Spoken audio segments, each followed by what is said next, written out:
Hi there and welcome. I'm Michelle and I am just so glad you've decided to spend a little time with me today.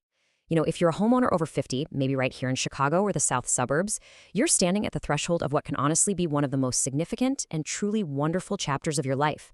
But stepping into it, well, that takes a bit of thought. So today, we're going to walk through a guided conversation about planning your next decade. We'll take it slowly, honestly, and absolutely without any pressure whatsoever. Let's dive in together. There's a saying I hear a lot. The urgent always pushes out the important. It really hits home, doesn't it?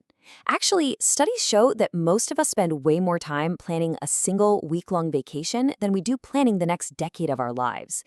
If that sounds a bit too familiar, please don't worry, it's totally normal. Between family, work, and just keeping up with the house, those urgent, everyday tasks constantly push tomorrow's planning right to the back burner. But your next chapter, it deserves so much more than just a passing thought. So let's start with Section 1, Assessing Your Present.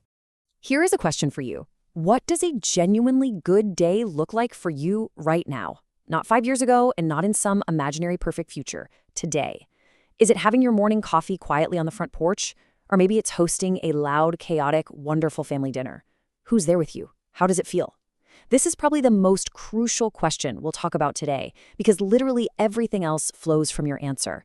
If we can't picture what a good day looks like today, it's pretty tough to design a life that gives you more of them.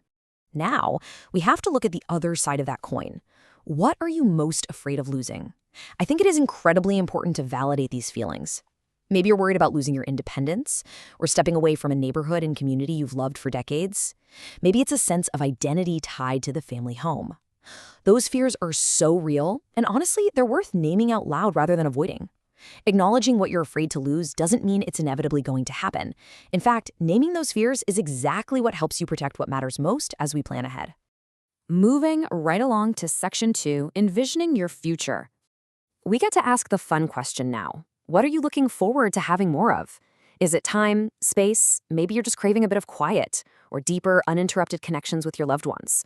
Or, hey, maybe it's adventure. Every single person has a totally unique answer here. And sadly, most people are never even asked. Think about what you do with completely unstructured time. Figuring out what you want more of acts like a beautiful map for your future, ultimately guiding the housing and lifestyle decisions you'll make down the road.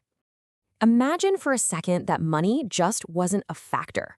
What would you do differently? And I want to be super clear here. This isn't just some fantasy exercise. It's really a diagnostic tool. When we strip away all those practical, day-to-day financial constraints for just a minute, we uncover what you deeply, truly want. And the most interesting part of this, people often find that the gap between their dream life and their current reality is much smaller than they assumed. Your ideal setup might be a whole lot closer than you realize. Then there's the really honest question. What would you genuinely regret not doing? I ask this gently, but it is so vital. I'm not talking about what you think you should want, but what would just ache to leave undone? Is there a trip you keep putting off? Time with the grandkids you've been a little too busy for? A move you've dreamt about for years but never quite pulled the trigger on? Uncovering those delayed dreams often holds the absolute key to making your next right decision. Let's transition to Section 3, Community and Practical Needs. Think about the people and groups that make up your world right now. Your family, friends, your faith community, your favorite clubs. Who do you want around you? Community matters enormously for our well-being, especially as we step into our later chapters. For some folks, being close to their children is literally the only thing that matters. For others, it's staying independent but near longtime friends. Trust me, proximity to the social fabric of your daily life shapes your happiness way more than the square footage of a house or a specific zip code ever could.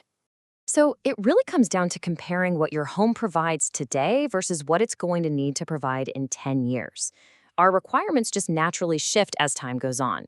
We start having to think about things like accessibility, ease of maintenance, safety, and maybe having room for out-of-town guests.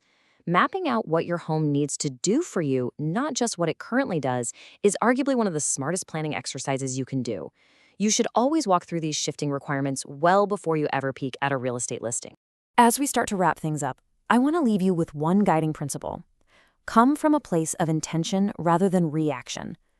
Please hear me when I say you absolutely do not need to have all the answers today. Take just one of these questions, sit with it, then come back to the next one when you're ready. Let these ideas be your North Star to figure out what success looks like in your daily life 5 years from now.